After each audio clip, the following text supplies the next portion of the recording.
জানিয়ে দিব ২৬ মার্চ সাবেক প্রধানমন্ত্রী শেখ হাসিনা ফিরছেন। পথ সহজ করে দিলেন প্রধানমন্ত্রী তারেক রহমান।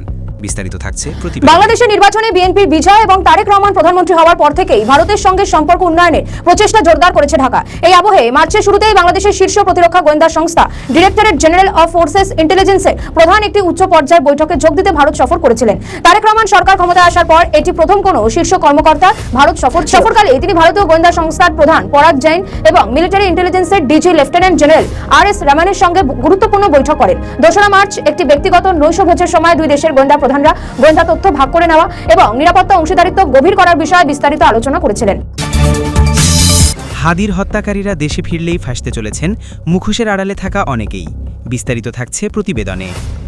হাদি হত্যাকারীরা ধরা পড়েছে। উত্তর চব্বিশ পরগনার সীমান্ত অঞ্চল বনকা থেকে হাদির দুই হত্যাকারী ফয়সাল করিম মাসুদ এবং তার সহযোগী আলমগীর হোসেনকে রাজ্য পুলিশের টাস্কফোর্স গ্রেপ্তার করেছে। আর এই হত্যাকাণ্ডের সঙ্গে জড়িত আরও একজনকে রাজ্য পুলিশের টাস্কফোর্স গ্রেপ্তার করেছে। ধৃতের নাম সাম্বা। তার বিরুদ্ধে অভিযোগ, অর্থের বিনিময়ে যিনি হালুয়াঘাট এবং ডালুপাড়া সীমান্ত এলাকা দিয়ে ফয়সাল এবং আলমগীরকে অবৈধ অনুপ্রবেশে সহায়তা করেছিল। এই তিনজন ধরা পড়ার পর দুটি মূল প্রশ্ন ঘোরাফেরা করছে। এই তিনজনকে কি বন্দী বক্তব্য আইন অনুসারে বাংলাদেশের হাতে তুলে দেবে? এই বিষয়ে ভারতের বিদেশমন্ত্রী রণদীপ জয়সওয়ালকে এই নিয়ে প্রশ্ন করা হয়। জানিয়ে দিব বাতিলের পথে হাসনাতের এমপি পদ, ভয়ঙ্কর আতঙ্কে জামাত।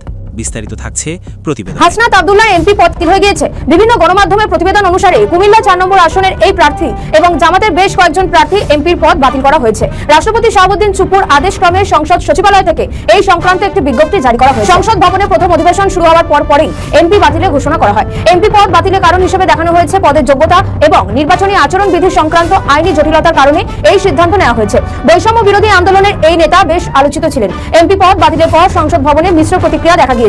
জামাত জানিয়েছে এই সিদ্ধান্ত রাজনৈতিক উদ্দেশ্য প্রণোদিত। জানিয়ে দেব চাঞ্চল্যকর তথ্য। বাঙালি জাতির পিতা বঙ্গবন্ধু শেখ মুজিবুর রহমান। বঙ্গবন্ধুকে মুছে চিরস্মরণে ওসমান হাদি। কোন পথে এগোচ্ছে বাংলাদেশ? ঘুরে যাচ্ছে রাজনৈতিক মোড়। থাকছে বিস্তারিত প্রতিবেদনে। শেখ হাসিনা কি বাংলাদেশে ফিরছেন? এটা বহু চর্চিত প্রশ্ন। প্রশ্নটা আবার নতুন করে বাংলাদেশের জাতীয় রাজনীতিতে ঘুরপাক খাচ্ছে। তার কারণ, সামাজিক যোগাযোগ মাধ্যমে হাসিনাকে নিয়ে একটা পোস্ট ঘোরাঘুরি করছে।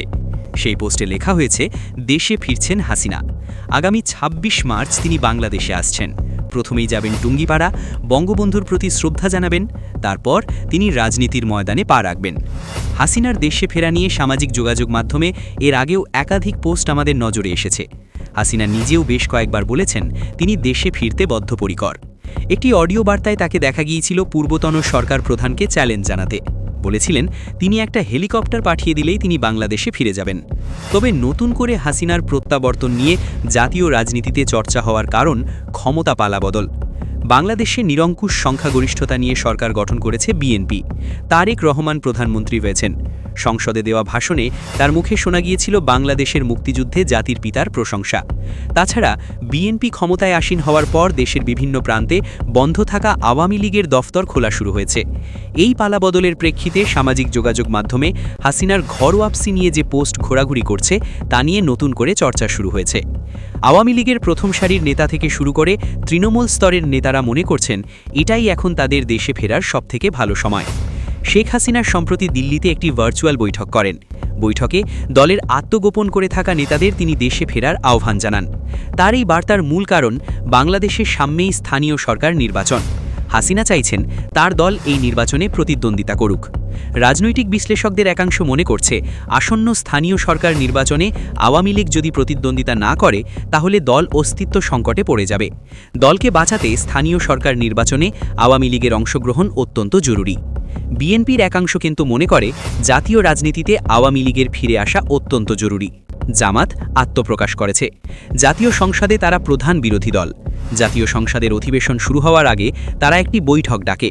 সংসদে তাদের রণনীতি কী হবে সেটা নির্ধারণ করতেই তাদের এই বৈঠক। জামাত যে বিএনপিকে কোনোভাবেই জমি ছেড়ে দেবে না তার প্রমাণ পাওয়া গেল সংসদ অধিবেশনের প্রথম দিনেই। যদিও তাদের কার্যপ্রণালী নিয়ে নানা প্রান্তে শুরু হয়েছে সমালোচনা। কারণ বিউগেলে যখন জাতীয় সঙ্গীতের সুর বাজছিল সেই সময় জামাতের সংসদ সদস্যদের দেখা গেল বসে থাকতে। যদিও পরে তারা উঠে দাঁড়ায়। জাতীয় সঙ্গীত তখন প্রায় শেষের দিকে। তবে জামাত যেভাবে সংসদে সরব হয়েছে তাতে একটি বিষয় স্পষ্ট যে বিএনপি সরকারকে তারা নানা ইস্যুতে চাপে রাখবে। স্থানীয় সরকার নির্বাচনে কোনোভাবে জামাত যদি নিরঙ্কুশ সংখ্যাগরিষ্ঠতা অর্জন করতে পারে, সেক্ষেত্রে বিএনপির কাছে সেটা বাড়তি রাজনৈতিক চাপ হয়ে উঠবে। এই অবস্থায় তাদের স্বস্তি দিতে পারে আওয়ামী লীগ। রাজনৈতিক বিশ্লেষকদের অনেকেই বলছে, তারেক রহমান নিজেও চাইছেন জাতীয় রাজনীতিতে আওয়ামী লীগ ফিরে আসুক। অনেকে আবার বলছেন, আওয়ামী লীগকে ফিরতে হলে হাসিনাকে বাদ দিয়েই ফিরতে হবে, কারণ হাসিনার ওপর মৃত্যুদণ্ডের আদেশ রয়েছে। সেই শাস্তি মাথায় করে তার দেশে ফেরাটা আওয়ামী লীগ বিরোধীদের কাছে একটা অস্ত্র হয়ে উঠবে। যে বিষয়ে কোনো দ্বিমত নেই তা হলো বাংলাদেশের জাতীয় রাজনীতির হাওয়া এখন আওয়ামী লীগের পক্ষে। হাদি হত্যাকারীরা ধরা পড়েছে। উত্তর ২৪ পরগনার সীমান্ত অঞ্চল বনগাঁ থেকে হাদির ২ হত্যাকারী ফয়জাল করিম মাসুদ ও তার সহযোগী আলমগীর হোসেনকে রাজ্য পুলিশের টাস্ক ফোর্স গ্রেফতার করেছে। এই হত্যাকাণ্ডের সঙ্গে জড়িত আরও একজনকে রাজ্য পুলিশের টাস্ক ফোর্স গ্রেফতার করেছে। ধৃতের নাম সাংমা। তার বিরুদ্ধে অভিযোগ, অর্থের বিনিময়ে তিনি হালুয়াঘাট বাংলাদেশ এবং ডালুপাড়া মেঘালয় সীমান্ত এলাকা দিয়ে ফয়সাল ও আলমগীরকে অবৈধ অনুপ্রবেশে সহায়তা করেছিল। এই ৩ জন ধরা পড়ার পর দুটি মূল প্রশ্ন ঘোরাফেরা করছে। এই ৩ জনকে কি বন্দি প্রত্যর্পণ আইন অনুসারে বাংলাদেশের হাতে তুলে দেবে? এই বিষয়ে ভারতের বিদেশমন্ত্রী রণধীর জয়সওয়ালকে এই নিয়ে প্রশ্ন করা হয়। জানতে চাওয়া হয়, শহীদ শরীফ ওসমান বিন হাদি হত্যার আসামিদের বাংলাদেশে বিচারের জন্য ফেরত পাঠানো হবে কিনা, বা তাদের সঙ্গে কথা বলার জন্য বাংলাদেশি কর্তাদের অনুমতি দেওয়া হবে কিনা জানতে চাওয়া হলে ভারতের পররাষ্ট্র মন্ত্রকের মুখপাত্র সরাসরি কোনো জবাব দেননি। রণধীর জয়সওয়াল বলেন, এ বিষয়ে পশ্চিমবঙ্গ সরকারের পক্ষ থেকে বিবৃতিতে যা বলা হয়েছে তার বাইরে বাড়তি কিছু বলার নেই। এই বিষয়টি আইন শৃঙ্খলা বাহিনীর চলমান তদন্তের সঙ্গে সম্পর্কিত, তাই এই বিষয়ে কোনো মন্তব্য করাটা সমীচীন হবে না। দ্বিতীয় প্রশ্ন ছিল বাংলাদেশের ডিজিএফআই প্রধানের ভারতে আসা ও ভারতীয় কর্মকর্তাদের সঙ্গে বৈঠক করা নিয়ে। উত্তরে তিনি শুধু বলেন, ডিজিএফআই প্রধান ভারতে এসেছিলেন, রাইসিনা ডায়ালগের অবসরে ভারতীয় কর্মকর্তাদের সঙ্গে তিনি কথা বলে থাকতে পারেন। এদিকে পশ্চিমবঙ্গ পুলিশের স্পেশাল টাস্ক ফোর্স এসটিএফ এক বাংলাদেশিকে গ্রেফতার করেছে। পুলিশ প্রশাসনের এক শীর্ষকর্তা রবিবার জানান, প্রতিবেশী দেশের যুবনেতা শরীফ ওসমান হাদিকে হত্যার পর সন্দেহভাজন হত্যাকারীদের ভারতে পালিয়ে যেতে সহায়তা করার অভিযোগে ওই বাংলাদেশিকে গ্রেফতার করা হয়েছে। তবে হাদির হত্যাকারীরা ধরা পড়ার পর অনেকেই আতঙ্কে ভুগছেন। তারা মনে করছেন এবার তাদের কুকীর্তি ফাঁস হতে চলেছে। হাদি হত্যাকাণ্ড নিয়ে তাদের মধ্যে অনেকেই সরব ছিলেন, দাবি তুলেছিলেন ন্যায় বিচারের। সরব ছিল ইনকিলাব মঞ্চ, কিন্তু মূল অভিযুক্ত ধরা পড়ার পর তারা এখন অনেকটাই ম্রিয়মাণ। রিমান্ডে থাকাকালীন জেরায় ৩ জনের কথা বলেছেন। এই ৩ জনের মধ্যে একটি ধর্মভিত্তিক সংগঠনের একজন নেতা, জুলাই আন্দোলনের একজন, সরকারের অভ্যন্তরে একজন রয়েছেন। এটা একটি চ্যানেলের দাবি। সেই দাবির সত্যতা কতটা রয়েছে তা নিয়ে প্রশ্ন উঠছে। হাসনাত আবদুল্লার এমপি পদ কি বাতিল হয়ে গিয়েছে? বিভিন্ন গণমাধ্যমের প্রতিবেদন অনুসারে কুমিল্লা ৪ আসনের এই প্রার্থী এবং জামায়াতের বেশ কয়েকজন প্রার্থীর এমপি পদ বাতিল করা হয়েছে। রাষ্ট্রপতি শাহাবুদ্দিন চুপ্পুর আদেশক্রমে সংসদ সচিবালয় থেকে এই সংক্রান্ত একটি বিজ্ঞপ্তি জারি করা হয়েছে। সংসদ ভবনে প্রথম অধিবেশন শুরু হওয়ার পরেই এমপি বাতিলের ঘোষণা করা হয়। এমপি পদ বাতিলের কারণ হিসাবে দেখানো হয়েছে, পদের যোগ্যতা এবং নির্বাচনী আচরণবিধি সংক্রান্ত আইনি জটিলতার কারণে এই সিদ্ধান্ত নেওয়া হয়েছে বলে জানা গিয়েছে। বৈষম্যবিরোধী আন্দোলনের এই নেতা বেশ আলোচিত ছিলেন। এমপি পদ বাতিলের পর সংসদ ভবনে মিশ্র প্রতিক্রিয়া দেখা গিয়েছে। জামায়াত জানিয়েছে এই সিদ্ধান্ত রাজনৈতিক উদ্দেশ্য প্রণোদিত। সূত্রে পাওয়া খবরে জানা গিয়েছে, হলফনামায় তথ্যে গলদ, ঋণ খেলাপ, স্বতন্ত্র প্রার্থীদের ক্ষেত্রে সমর্থনকারী ভোটারের তথ্যে গরমিল সহ নানা অসঙ্গতির কারণে এসব প্রার্থীর মনোনয়নপত্র বাতিল হয়েছে বলে জানিয়েছে সংশ্লিষ্ট জেলার রিটার্নিং কর্মকর্তার কার্যালয়। যদিও তথ্য বলছে এটি একটি গুজব, রাষ্ট্রপতি এই ধরনের কোনো সিদ্ধান্ত নেয়নি। তবে কয়েকজন প্রার্থীর মনোনয়ন বাতিলের খবরটি সঠিক।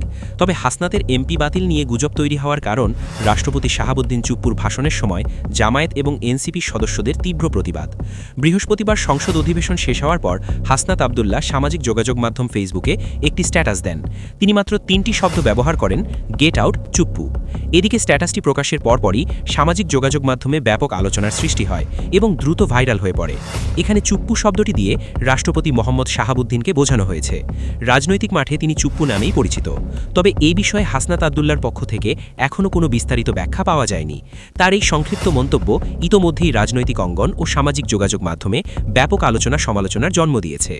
ত্রয়োদশ জাতীয় সংসদের প্রথম অধিবেশনের প্রথম দিনে রাষ্ট্রপতির ভাষণের ঘোষণা করেন স্পিকার মেজব হাফিজউদ্দিন আহমেদ। ঘোষণা শেষ হতেই বিরোধী দলের সদস্যরা প্ল্যাকার্ড হাতে বিক্ষোভ দেখাতে থাকেন। রাষ্ট্রপতি অধিবেশন কক্ষে প্রবেশ করার সঙ্গে সঙ্গে তারা প্ল্যাকার্ড হাতে বিক্ষোভ দেখাতে থাকেন। এমনকি এমনকি জাতীয় সঙ্গীত যখন বাজানো হচ্ছিল সেই সময় বিরোধী দলের সদস্যরা তাদের চেয়ারে বসেছিলেন। একসময় দেখা যায় রাষ্ট্রপতি শাহাবুদ্দিন চুপ্পুর দেহরক্ষী তাদের উঠে দাঁড়াতে বলেন, তারপরেও তাদের বসে থাকতে দেখা যায়। রাষ্ট্রপতি ভাষণ শুরু করার সঙ্গে সঙ্গে বিরোধীরা ওয়াকআউট করেন। জামায়াত এবং জুলাই জঙ্গিদের মধ্যে যারা সংসদে প্রবেশ করেছেন তারা যে সংসদকে তাদের অস্ত্র হিসেবে ব্যবহার করবেন তা নিয়ে কোনো সন্দেহ নেই। বলা হচ্ছে জুলাই আন্দোলনের এক্সটেনশন পর্ব শুরু হবে সংসদে, কারণ জামায়াত আর জুলাই জঙ্গিরা ক্ষমতায় যেতে পারেনি, তাই তাদের কাছে এখন বিকল্প হলো সংসদ। বাংলাদেশেও পূর্বতন তদারকি সরকারের আমলে দেখা গিয়েছে এই নাম বদলের প্রবণতা। বাছাই করে সেই সব প্রতিষ্ঠানের নাম বদলের চেষ্টা হয়েছে যেই সব প্রতিষ্ঠানের গুরুত্ব রয়েছে। আর নাম বদল করে যার প্রতি আগের সরকার শ্রদ্ধা জ্ঞাপনের পরিকল্পনা নেয় সে কিন্তু কোনো ঐতিহাসিক ব্যক্তি ছিলেন না। তার পরিচয় তিনি একজন ভারত বিদ্বেষী নেতা, শরীফ ওসমান হাদি। গত 18 মাসে তদারকি সরকার একের পর এক দুর্নীতি করে গিয়েছে। সেই দুর্নীতির একটি অংশ হল এই নাম পরিবর্তন। ঢাকা বিশ্ববিদ্যালয়ে শেখ মুজিবের নামে যে প্রেক্ষাগৃহ রয়েছে সেই প্রেক্ষাগৃহের নাম বদলে ফেলার চেষ্টা চালায় তদারকি সরকার। হাদি হত্যার পর তার প্রতি শ্রদ্ধা জানাতে ঢাকা বিশ্ববিদ্যালয়ের নাম ফলক কালো কালিতে মুছে দেওয়া হয়। সেখানে লেখা হয় শহীদ ওসমান হাদি হল। ইউনুস রাজত্বের দুর্নীতি সংসদে ফাঁস করলেন জামায়াত নেতা। বেরিয়ে এলো মুখোশের আড়ালের মুখ। হাদির হত্যাকারীরা দেশে ফিরলেই ফাঁসতে চলেছেন মুখোশের আড়ালে থাকা অনেকেই। ২৬ মার্চ হাসিনা ফিরছেন, পথ সহজ করে দিলেন তারেক রহমান। হাদির প্রতি পূর্বতন সরকারের যে বিশেষ ভালোবাসা ছিল তা আর নতুন করে বলার দরকার পড়ে না, যাকে বলা হয় বিগলিত প্রাণ। গালাগালিকে তিনি একটি শিল্পে পরিণত করেন। ডক্টর মোহাম্মদ ইউনুসকে দেখেছিলাম জাতির উদ্দেশ্যে দেওয়া ভাষণে তিনি কিভাবে এই ভারত বিদ্বেষী নেতার প্রশংসা করেছে। বিদ্রোহী কবির সমাধির পাশে এই জঙ্গি যোদ্ধাকে সমাহিত করেছেন। প্রশ্ন উঠেছিল, কবির পাশে একজন জঙ্গি নেতাকে কি সমাধি দেওয়া যায়? যদিও তদারকি সরকার এই সব বিষয়ে কর্ণপাত করেনি। তবে ঢাকা বিশ্ববিদ্যালয়ের প্রেক্ষাগৃহের নাম বদল হচ্ছে না বলে কিন্তু সরকারের তরফে এখনও পর্যন্ত কিছু বলা হয়নি। রাজনৈতিক বিশ্লেষকেরা বলছেন বাংলাদেশের নাম পরিবর্তনের পিছনে রয়েছে সংকীর্ণ রাজনীতি। আওয়ামী লীগ সরকারের আমলে শেখ পরিবারের নামে অসংখ্য প্রতিষ্ঠানের নাম বদল করা হয়েছে। আবার হাসিনা সরকারের পতনের পর ঢালাওভাবে তদারকি সরকার একের পর এক প্রতিষ্ঠানের নাম বদলে দিয়েছে। বিশ্লেষকদের মতে বাংলাদেশে এই ধরনের পরিবর্তন ঐতিহাসিক স্মৃতি মুছে ফেলে রাজনীতিতে একটা কাউন্টার ন্যারেটিভ বা প্রতিহিংসার রাজনীতি হিসেবেও দেখার সুযোগ রয়েছে। তবে শেখ মুজিবুর রহমান হলের নাম বদলের বিষয়টি সঠিক নয় বলে মন্তব্য করেছেন অনেকে। বিশ্ববিদ্যালয় প্রশাসন বলছে ডাকসুর দাবির প্রতি সম্মান জানিয়ে নাম পরিবর্তনের বিষয়টি সিনেটে পাঠানো হয়েছে, সেখানেই চূড়ান্ত সিদ্ধান্ত নেওয়া হবে।